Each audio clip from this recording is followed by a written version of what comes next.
has been experienced so far, mostly in the enterprise, but this really is across all businesses, is that employees are hiding AI use due to fear, lack of incentives, and the need for better organization structures and to leverage AI effectively. So there's a lot to unpack there. And so what I'm going to say first is that study after study after study show that people are basically using AI at work. Employees are way ahead of their leaders and their organizations, and they're what's called shadow using AI. They're sort of hiding their use because they're afraid. Welcome to the Tourism AI podcast, where my co-host Josh and I talk about everything happening at the intersection of tourism and artificial intelligence. Today, we are actually going to be kind of going a little bit deeper on the conversation we started last week. So for just some context, last week we talked about building an AI first culture. And then actually there's a professor out of the United States, Ethan Mollick, who wrote a really great piece. He writes a newsletter every once in a while called One Useful Thing, and his piece was called AI in Organizations, Some Tactics. And all of this sort of got me thinking about the role of leaders, which is a topic that I feel very strongly about with respect to the really critical role that leaders play in this AI age. And I was just saying to Josh before we hit record here is that I really fundamentally believe that we're in this place where organizations will succeed or thrive or die based on the beliefs of the leader and the actions of the leader. So I think that we've never been in a more important time of leadership ever that I can remember in the history of business. But having said that, employees play a hugely critical role in this whole thing as well. So I don't want to sort of discount. Maybe next time we'll talk about the role of the employee a little bit more. But I really wanted to focus on the role of the leader because I know that there's a lot of leaders listening to this podcast trying to figure out how to sort of, make this AI thing work in their organizations, all those kinds of things. But before we do that, I want to mention one thing about Josh is that Josh is in an exciting time in his life right now. And he's been really busy with some personal stuff on the side. Before we get into that, I want to ask him one question. Does your mother call you Josh or Joshua? Ooh, my mom calls me either Joshua or Joshy. And Okay. aside from my mom, I love there's the maybe fireworks that four or went off five there. people who call me Joshy in the world. Uh, Joshy. All right. Okay. yeah. So if you get a chance to interact with Josh, it's Joshy going forward. Just kidding. But no, Josh is getting married, so super exciting times. I just wanted to take this opportunity to congratulate Josh and to wish him all the best. And Thank you. super, super exciting. Really awesome to be part of this journey with you, at least from a distance. So good on you, man. Yeah, thanks so much. I'm really excited, and we're in the like nitty gritties of our punch list now. Is all little things that probably have to happen, but then there's also the list of like, well, what if we didn't? Yeah. What if we Yeah, didn't do yeah, this, that, or the other? So, anyways, it's we're having fun, and it's for exciting. sure. Yeah, for Yeah. sure. I'd love to at some point talk about how you used AI to optimize your entire wedding planning, but that's a topic for another day. I'm sure you did. So, anyways, back to the main topic here. So I kind of, texted Josh last night and said, let's sort of call this permission to innovate, the critical role of leaders in the age of AI. And so just for context, in this article by Professor Ethan Mollick out of the US, he kind of talked about, really what needs to happen in organizations in order to get these kind of, productivity gains from AI.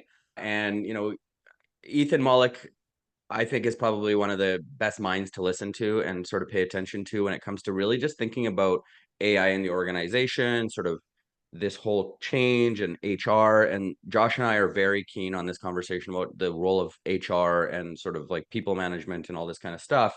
And in his article, he kind of talks about, Ethan Mollick talks about companies need to engage in their own AI R&D, promoting experimentation for both employees, which he calls the crowd, and centralized efforts, which he calls the lab. So he sort of kind of talks about the lab and the crowd. And then he said that has been experienced so far, mostly in the enterprise, but this really is across all businesses, is that employees are hiding AI use due to fear, lack of incentives, and the need for better organization structures and to leverage AI effectively. So there's a lot to unpack there. And so what I'm going to say first is that study after study after study show that people are basically using AI at work.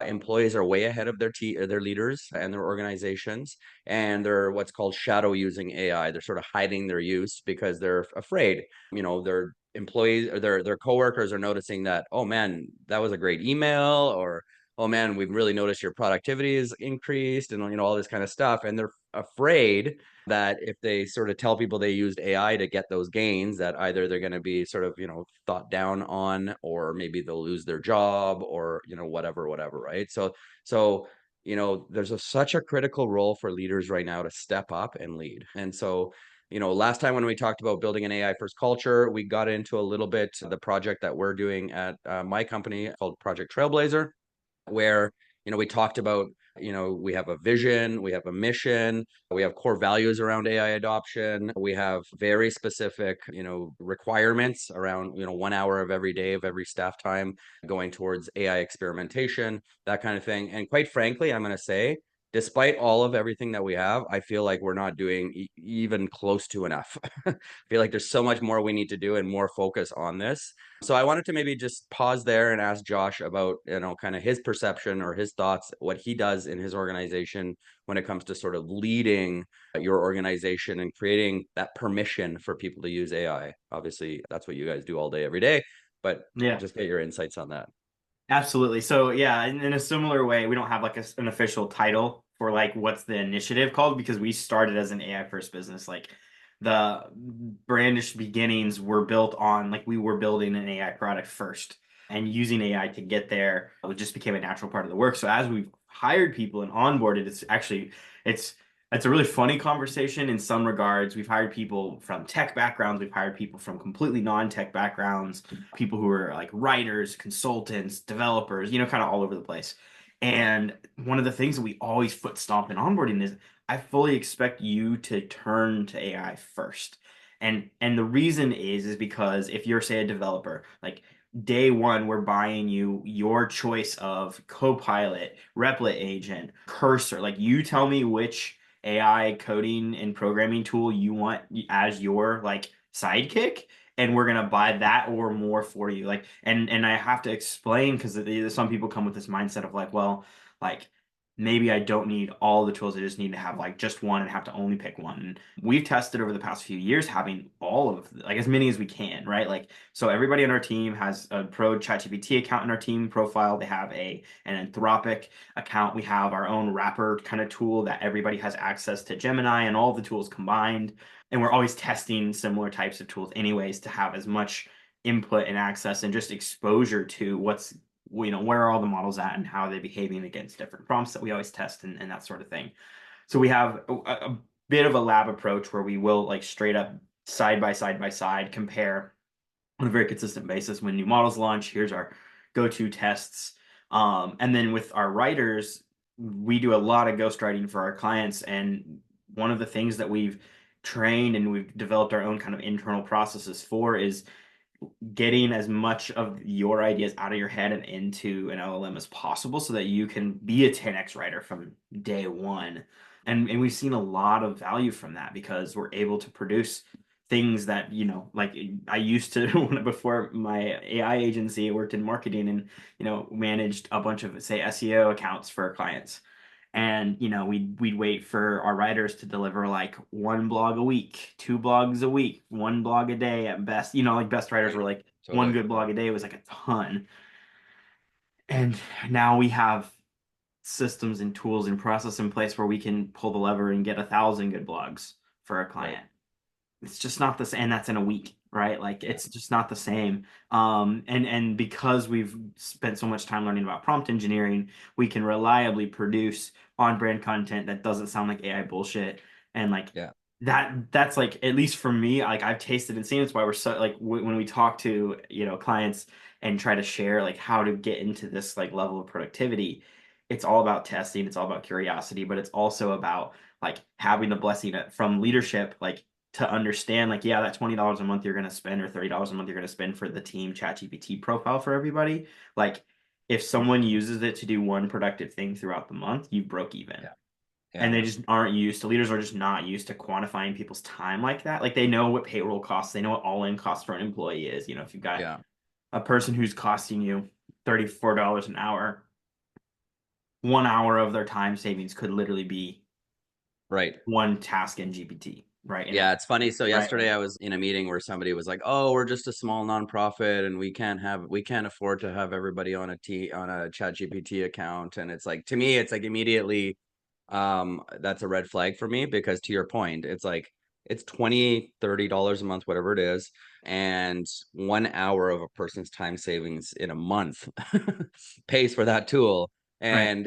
And so it's not the factor of the tool cost, it's a matter of a perception and sort of a positioning around what actually are the gains that we can get from this. And but you need to have open conversations with your team, and you can't have people hiding their use, and you can't have all of these things. So before we get into all of that, I want to just start right off by addressing the elephant in the room, which is we're all going to lose our jobs because the machines are going to take over, right? And so that's a perception that's out there. Yeah. And there are companies that will kind of go down that path, and I think they're going to burn badly and go and fail and completely disappear off the face of the earth really quickly, because I just personally don't believe the tools are there at all. And I just always believe that, the companies that actually sort of do this well are actually going to find we can 10x ourselves, we can grow that much faster, so it's about sort of, again, this is where leadership needs to really think about, hey, we have these new tools that can make us do things we were never able to do before, and we can Mhm. now use our human resources in new ways, get new productivity out of them, get more out of them, whatever. And quite frankly, and I'm just going to say before I continue, before I let you speak on this, is not only are we going to get more productivity, but people's actually going to have a better quality of life at work. You know what I mean? Like, so, because there's also studies that show people feel less stressed. They feel, right? The quality of life goes up because the tools help you with a lot of like administrative things and a lot of like things that sort of take a lot of mental capacity, that kind of thing. So I just want to kind of first address this sort of we're all going to lose our jobs point, because I think that's the biggest fear out there. And while, yes, there are some companies that are probably going to take this and look at this as, oh, let's cut our workforce, I think all of those companies are going to disappear within the next year or two.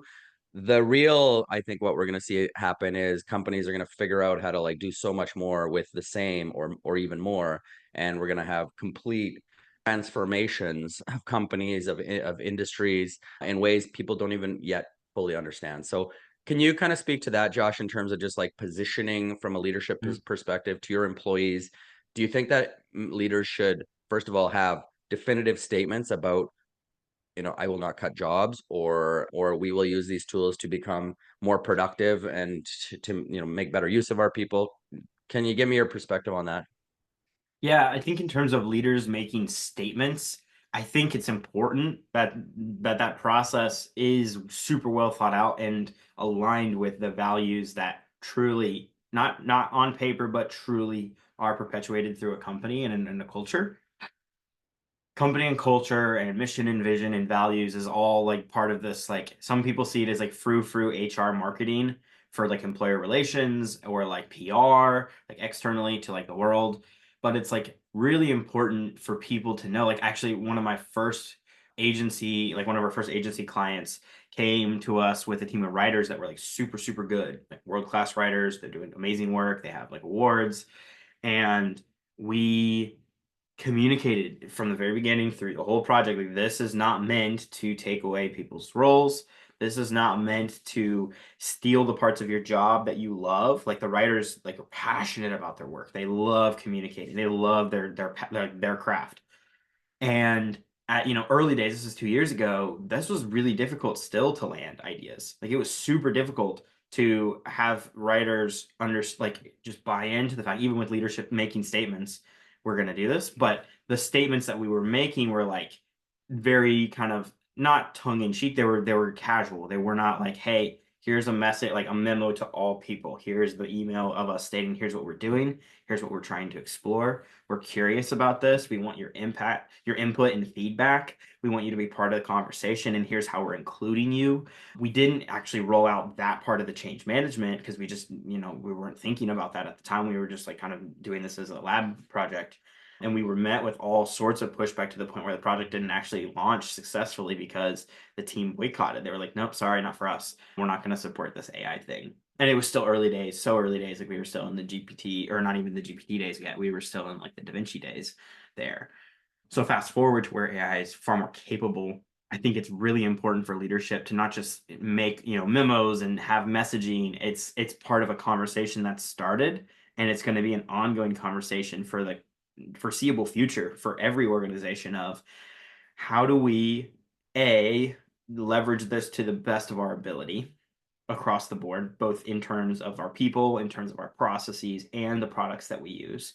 And then one of my, I think, core beliefs about business in general is like relationships are built on trust, and business is just a series of relationships. So business is trust. That's the like equal. Like I wasn't great at algebra, but that's the equation I have them running That's with. exactly right. Yeah. And if that's the case, how we look at AI in the equation is really important. And it's telling to like so many of the like pitfalls that I think companies are jumping at. Like leadership is like, oh, well, what if we just removed our customer service team because we have a customer service chatbot now?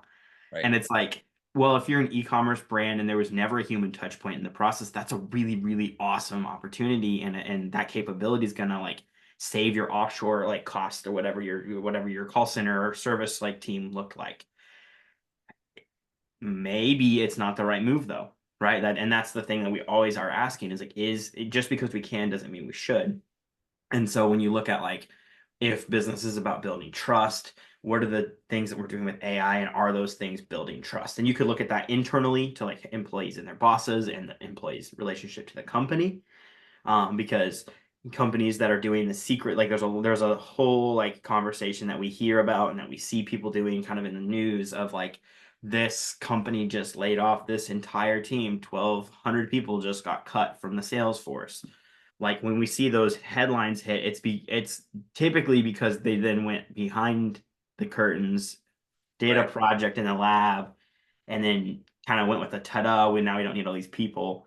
And those folks now are out on the job market, in a really bad time to be on the job market. So there's there's definitely, I think, an importance to like leadership, not just like doing the communications right and not just telling people Yeah. like here's where we're going, but rather starting the conversation, including people from the get-go, which is inherently an HR function. Like back to Ethan Mollick's point of like HR really is the linchpin of all of this. Like they are the most important working group because they own job descriptions, they own Yeah. workforce tasking, they own the org chart, they own change management, they own the employer relations. Like, and I have a heart for HR. I studied it in college. I got to see a few different So do I. organizations, right? Like, and that's something Peter and I share. We care a lot about this. HR's never had a place at the executive table like that. They've had to fight, scratch, and claw, and mostly I think it's because at least when I learned, like when I was coming up through undergrad, I studied this a bit. It was like HR folks and HR leaders don't always speak the language of business like other Right. executives might. And I think with when it comes to AI, this is a chance. This is again another opportunity to like, hey, let's learn the business of, or let's learn the language of business, apply it to AI, and apply it also to our field of HR and people Yeah. operations because Yeah. more important than ever.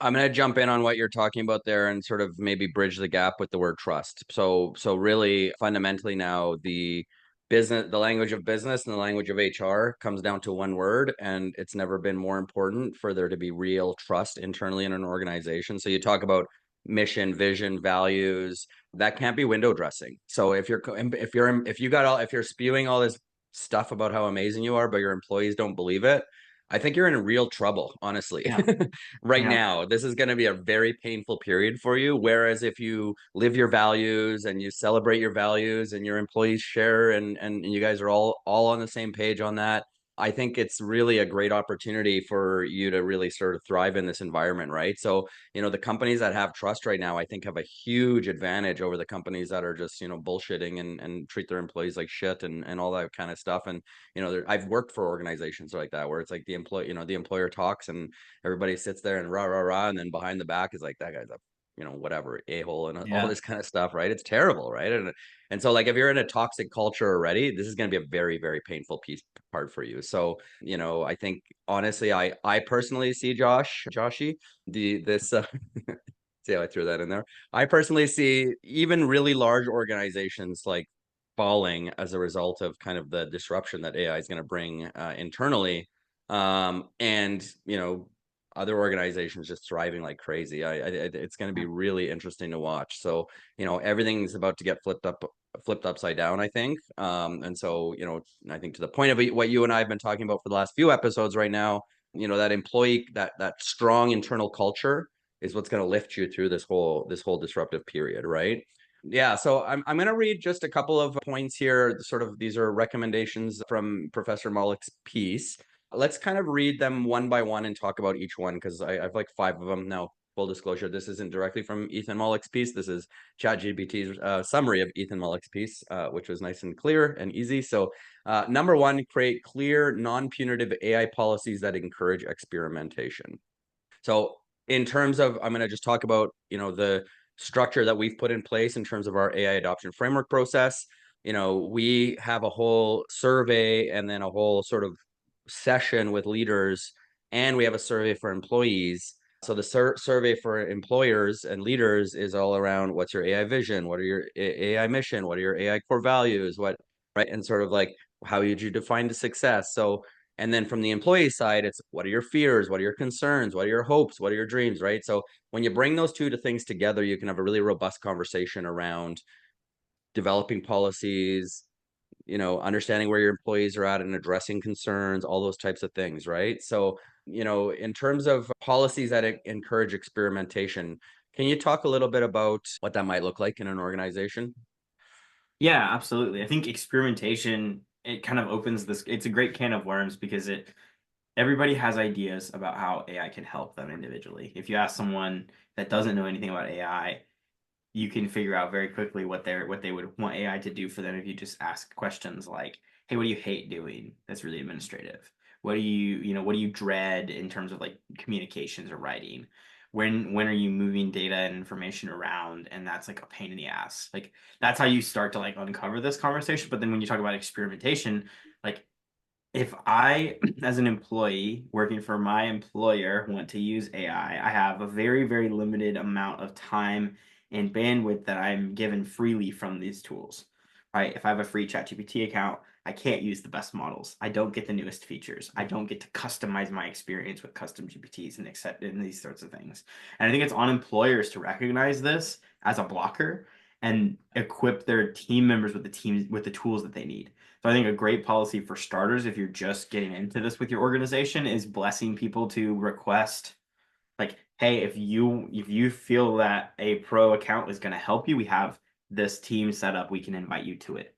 And allowing people to opt in. I think if companies just make the decision blanket statement that everybody gets it, they're going to probably overspend at the beginning because adoption is slow for some folks. Like we've met with people a year ago who were like, yeah, I just haven't really given it a chance yet. It seems like an extra thing and I have so many things on my plate.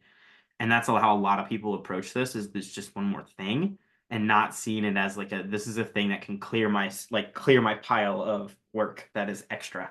So there's that piece of like procurement where leadership in a company really should invest in the tooling and invest in supporting their staff using, like, hey, if they want someone to discover like what's a really great GPT custom GPT use case, you can't do that if you don't have a pro account. Like for yourself, you can't build your own, right? And you don't get to use like, oh, what's the new Canvas feature going to be? Like that's like a new feature for the ChatGPT experience. And it's like, well, if no one gets to test that out, they might not like discover this is like, there's actually some workflows that would fit really well with that feature. So first of all, buying paid tools. I think providing basic resources in terms of training, like hiring people to come in and do like intro to AI, generative AI for beginners, how to do custom GPTs, like just the basic stuff that you could learn in a 1 to 2 hour window that will get someone from like not using these tools or not getting anything productive out of them to like, I'm saving 20% of my time every day. And we hear those from our students. Like we've done 2 workshops with the team, and then we talk to their data folks that work on the analytics side of things, and the analytics guys are like, oh yeah, we don't write SQL queries anymore. That used to take us 2 hours a day, and now we just go to ChatGPT and it writes it for us with us in a minute or two. If there's a problem, we troubleshoot it right there and we move on. And it's like it's an exponential like productivity hack because now all of a sudden that 2 hours a day is applied to better, more important things. And even if it's just getting a little bit further in the same thing, like 20% more, you can achieve that with such a limited amount of training. Like it's a kind of a no-brainer as a leader. Like So thinking about it from like, yeah, a policies perspective, it's helping people understand what not to do as well, which is like kind of a basic element of this, but so important when you really like boil down how much sensitive information you have in a company and like what roles are dealing with the most sensitive pieces of information. Like, yes, you could have like a private ChatGPT experience, but is it good practice to like throw around PII? Like, is a social security number ever really need to be pushed into ChatGPT? Also, Peter, you're on mute, by the way. Okay. I'm aware. Yeah. Okay, good. Yeah, so those sorts of things, I mean, paying for resources for your team to explore, encouraging folks to like test ideas and not just like say that, but like Peter, I think you guys have a great policy and an example of this of like, hey, we expect you guys to be doing 10% of your time in these apps. Like, which boils down to like, I would like you to be spending an hour a day on this. Like that's tangibly what that costs you. If you spend an hour a day, 5 hours a week, that is about 15%, 10 to 15% of your time. And if you spend 10 to 15% of your time being way more productive, like like Yeah. literally saving hours a day, you can double your investment right away. Like you can get 20 to 30% of your time back just by spending time with like productively learning how to Yeah. use these tools. Yeah. I'm gonna actually just read. So we have created a project charter, a team charter for our Mm. Project Trailblazer. So I'm not gonna read the whole thing, but I'm just gonna read a couple snippets of it just to sort of make this very clear for people in terms of how we've approached it. And I think it's pretty good, but Yeah. actually implementing it is a whole other thing. But so the project purpose is to elevate CIPR Communications, my main company, and its sub brands as a leader in AI first digital PR, AI consulting, public speaking, and education and training, setting industry standards through innovation, efficiency, and integration. Right. So very, very clear statement. That's what we want to do. Right. I've also have a list of objectives. I'm not going to read them all, but like objective number one, create a collaborative, efficient work environment with AI at the core, right? Achieve a significant increase in operational efficiency and productivity, right? Streamline processes and reduce tool costs while improving ROI, right? So foster a culture of continuous AI learning and innovation, right? Become the go-to leader in AI consulting, education, training in North American tourism industry, right? So very, very, very specific. And then around, where is it here? Around our budget allocations, I actually have, so for tools, we have a $500 a month for 6 months budget allocation. So that was like at the beginning, just an experimentation, Mhm. and targeting a 3x improvement in productivity, right? So extremely specific. No, there's no questions as to what we're trying to Yeah. achieve, right? And we as an agency, because we do a lot of hourly work for clients, we actually track our hours really closely. So, not a lot of companies do that. So for us, it's a little bit easier to quantify our productivity gains, but for Mhm. others, it may be a little bit more, sort of, what do you call it? Not quantifiable, but qualified kind of like, people sort of Mhm. reporting, self-reporting, right? Right. We also have a decision matrix around tools. So we've kind of said, okay, so, if it's I'm just reading here. So, if it's scope of decision, so day-to-day operations and minor decisions, individual team members have, so we have a budget, obviously, an agency budget, and then individual team members have the ability to make decisions about tools. But the criteria is the decisions that involve routine tasks. There's minor procedural changes involved in like using that tool or trying that tool. And then, the tool has a free or low cost trial option. So that sort of gives you permission to go, right? So I give some examples.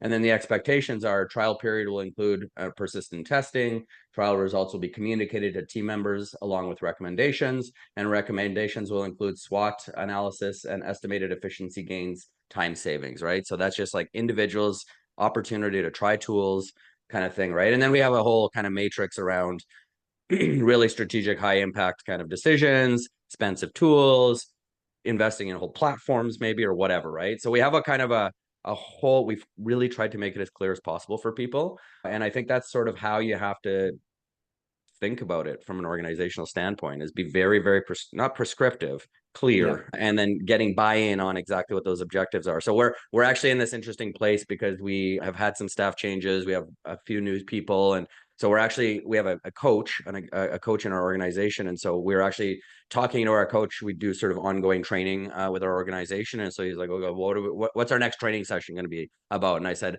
"We need to go through our project Trailblazer from beginning to end again." in context of some other things that we do as an organization and sort of bring everybody back along, all the new people back into kind of what we're doing and sort of get the buy-in, right? So Mm. there's a lot of effort that has to go into all of this, right?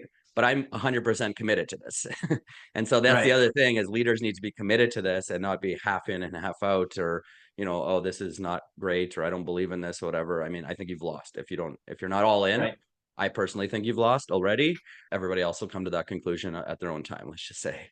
Yeah. Um, I think something that's really important for leaders to be thinking is like lead by example. Is like it's yes. lip service in so many ways. Like people just like chalk that up to lip service, but I truly believe like leading by example here is like Yes. also spending the time exploring and testing tools, also Yes. communicating how your role is structured, thinking about the tasks you do as a leader, because it's like there are a lot of complex things that like leaders and executives deal with. However, like if they're not seeing the benefits, and honestly, having like done so much testing on this on the tooling, like AI is like generative AI especially is best at helping executives with executive level functions like Yes. Agreed. strategic decision making or brainstorming or problem solving. It's like it's really important for leaders to lean in just as much, if not more. Like in the examples we talk about, like we were just talking about the legal tech company that sold for $650 million.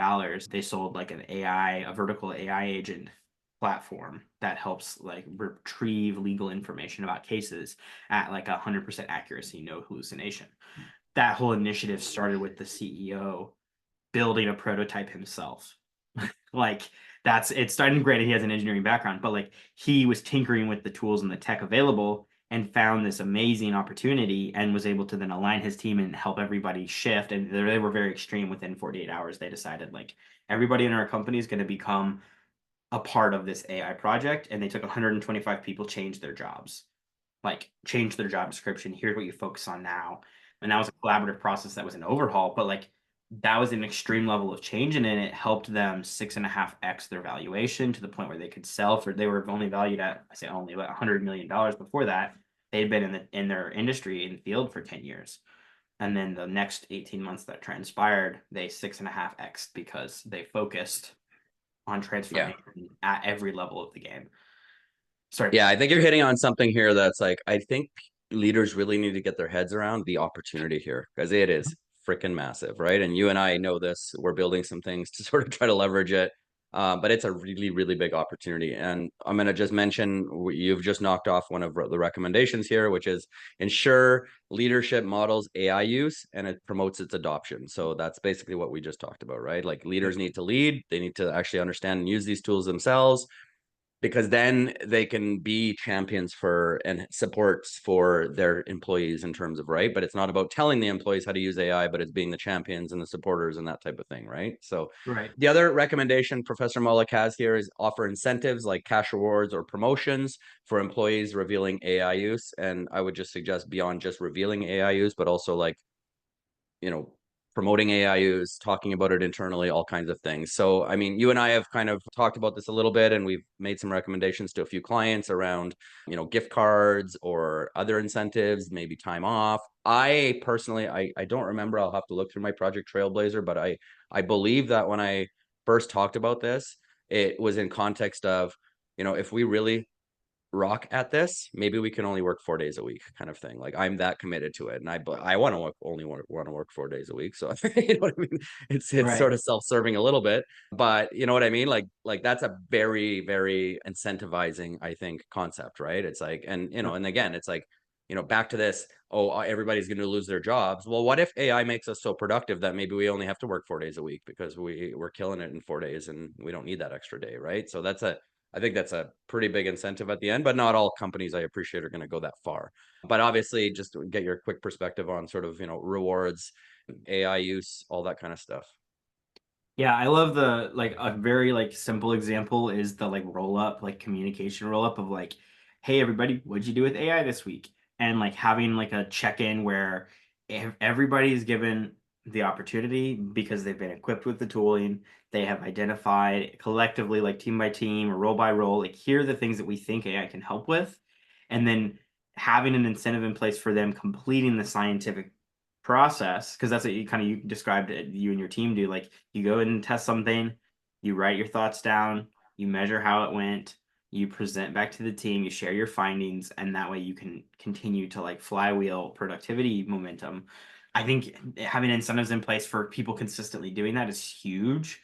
And I think it should be led. This is with like back to the whole concept of HR as R&D. Like if HR is helping identify or providing momentum and incentives and kind of the structure that these programs need, like people are busy. Oh, everybody's busy.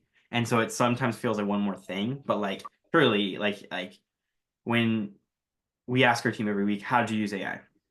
Every time someone and I are meeting, we're doing a one-on-one, I ask them like, hey, how did you use AI to get that done? That's like a normal part of the conversation at this point. And it's always so fun to hear and surprising, we all think differently, how people are doing this differently. And I've found too, what it allows people to do is take their domain expertise and just juice it way, way up. So when we're having conversations about like AI adoption or the AI industry or the bubble or the adoption curve, all these different things that are like constant conversations, they're able to, now that they're experiencing it for themselves and doing their own research, like they're able to contribute really, really great, unique perspective on this. And that's also critical. And I think leadership doesn't really give that enough credit, that like the team members are so smart and so involved in the day to day. They have great ideas. Yeah. And so this is another opportunity for business leaders to invite people to share their great ideas and incentivize ideas floating to the surface. And that's like, it takes a really, really trusting culture to pull that off. And I think so many companies have not invested in trust to the point Yeah. where, like you started the podcast mentioning, like people hiding their AI use or wanting to not share what they're up to. I think that happens when leadership doesn't support their employees, period. Like when there's Yeah. not trust. Like I talked to a consultant or a developer inside of like IBM who has this great like job fine-tuning models. That's his like engineering role. And he created a tool that does his job. He's like, yeah, my job was to fine tune 100 models this year, and I created a tool to fine tune models automatically. And my job is just meetings now because anytime I'm supposed to do my job, I just like start it before I go to sleep and I wake up and the job was done. But half of my job for the year was done. Like that. Right. This is, and he's like, I don't really want to like push I don't want to push the needle. I don't want to like go talk to my bosses and be like, hey, I've got all this extra time because I'm, kind of in a cush role right now. That's what happens when you don't have trust. And, to hear that, it was like, as an employee to the man, I'm like, yeah. Because like, that guy was overworked beforehand, working 60-hour weeks, like, Yeah. and for him to find his time back and work 20, like that's a big deal. But that's a symptom of like poor work culture, because if he had full support from his leadership, he should be getting like a massive bonus. Hey, you just created a tool that's a huge asset for us. Totally. Like that's amazing. Now we can 10x our productivity collectively. Like everybody else in your role could be doing the same thing. Right. Yeah. We could be doing 1,000 of these a day, and just, the cost is compute and the cost is Yeah. like, yeah, like it's unfortunate when you hear those stories, because even on a local small level, like everybody has about 2 jobs worth of work to do. And Yes. Everybody's AI overworked, right? AI's promise, I think what's so like promising, I guess, about the whole like AGI objective is that we wouldn't have to do that much. And Yeah. to your point, like we Exactly. could go down and like work 3, 4 days a week. We're wired to work as humans. I believe that personally. I But like agree. I agree. Yeah. overworking has become part of our culture, especially North America. Well, and you mentioned, Josh, one thing that really kind of hits home for me is like, oh, so now this person spends most of his time in meetings. It's like we spend most of our time in meetings anyways, and then we still have to do all the work after the meetings, right? So if the AI can help us with some of the work after the meetings and between the meetings, I mean, that's like huge, right? And so I always say, if we can get to a place where we get the tools doing what the tools do and humans doing what humans do, I think we're in a good place, right? So, hey, Yep. does that mean we have more time to meet and really brainstorm and collaborate and share best practices and do all the things so that we can make the tools work better? Like, I think that's a fantastic place to be, right? So, Right. but you need to build that trust in that culture for that to be able to happen first, right? I mean, Yep. that's starting point, right? Right. And I think it's way harder than we all like than just talking about it, or just like Yes. encouraging a leader, like because we're talking about changing the way that people fundamentally do work at every level Yes. of the organization, top to bottom. And I'm going to actually just touch on that point, Josh, because this is actually from firsthand experience. I'm like triple all in on all of this. I am as all in as you can get on this. And this is hard. This has been hard. my team is all using AI, but we still don't have the space to really innovate and talk about. And, as much as we have this stuff down and, we have to go back and we have to review our project charter and we have to go, right? Like we have to bring new team. Like this is a process that's not like, oh, we did this once and we're done. It's like, no, this is a continue, like we're talking about complete industry and organizational transformation from the ground up. Like this is not an overnight success, right? This takes a lot of hard work. It takes a lot of dedication. So, I just want to make that as 100% clear as possible. Like, you know, this is a commitment. And so leaders need to commit to this, but this is why you can't be half in and half out.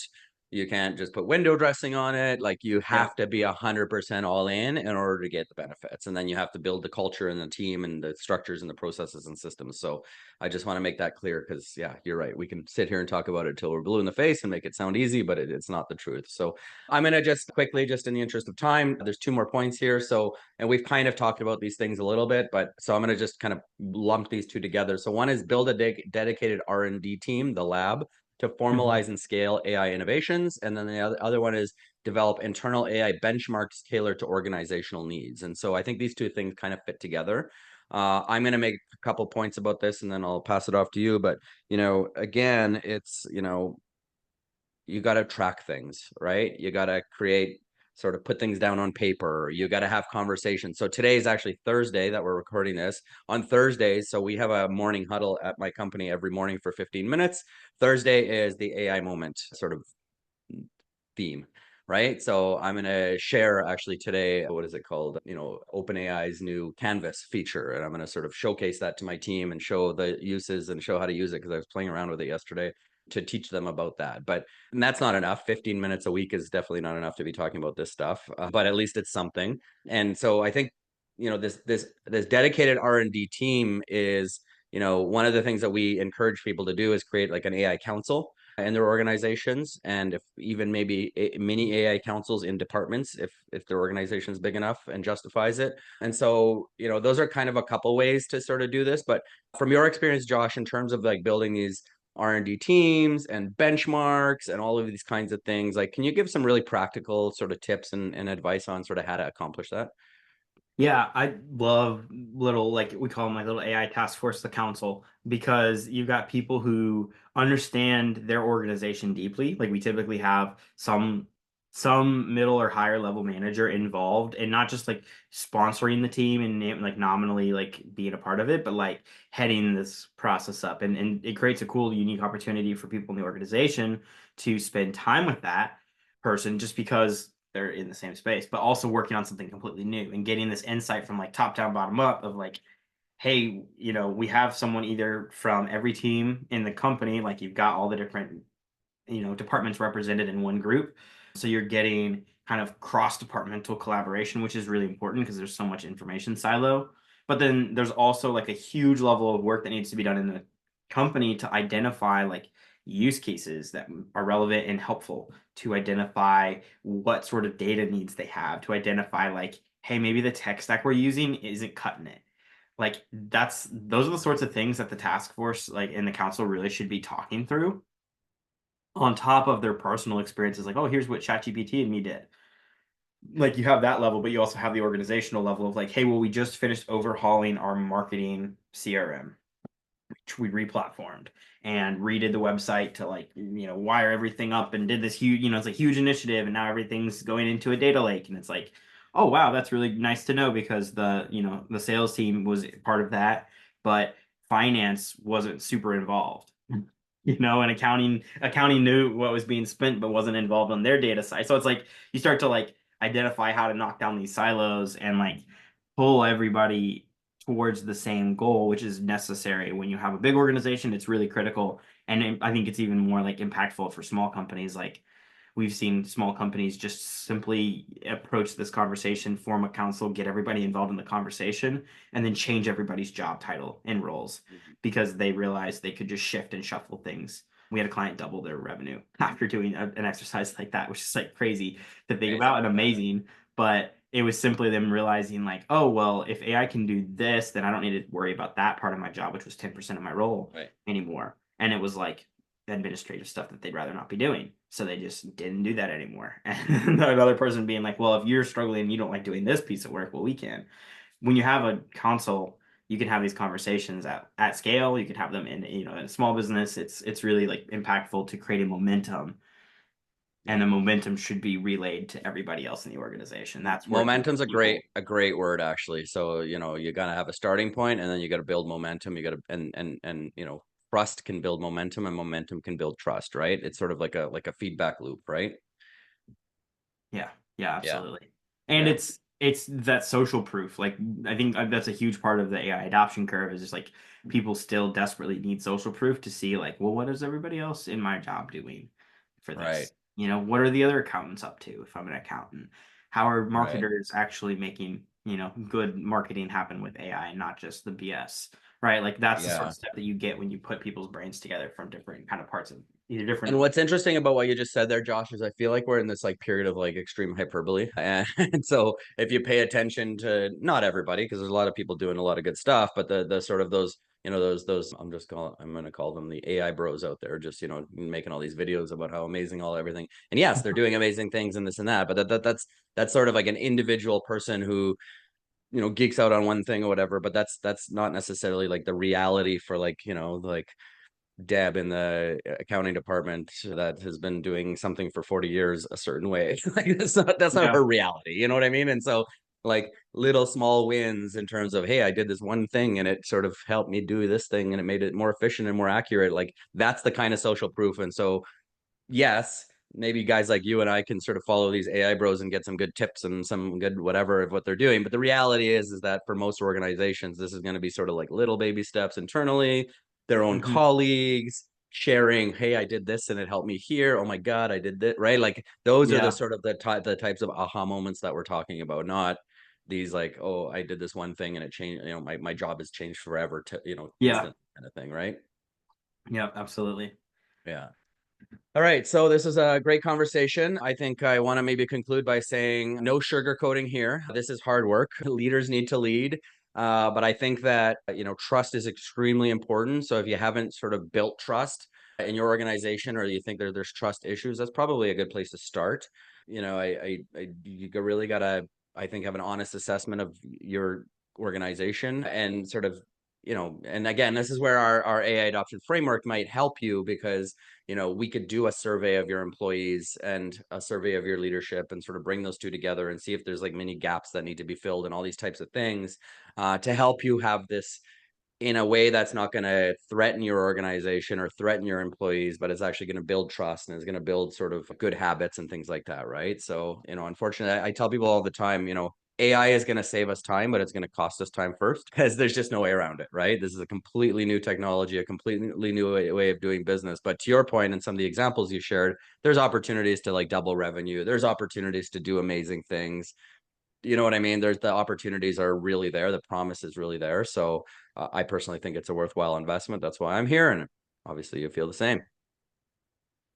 Yeah, absolutely. Awesome. Well said. Nice. Thanks, Josh. Till next time. Thanks for joining Peter and Josh on another episode of the Tourism AI podcast, where they dive into the AI tools they're building to help tourism operators and DMOs perform, as well as other relevant updates for the tourism industry. Stay up to date between episodes at tourismainetwork.com or on socials at Tourism AI Network.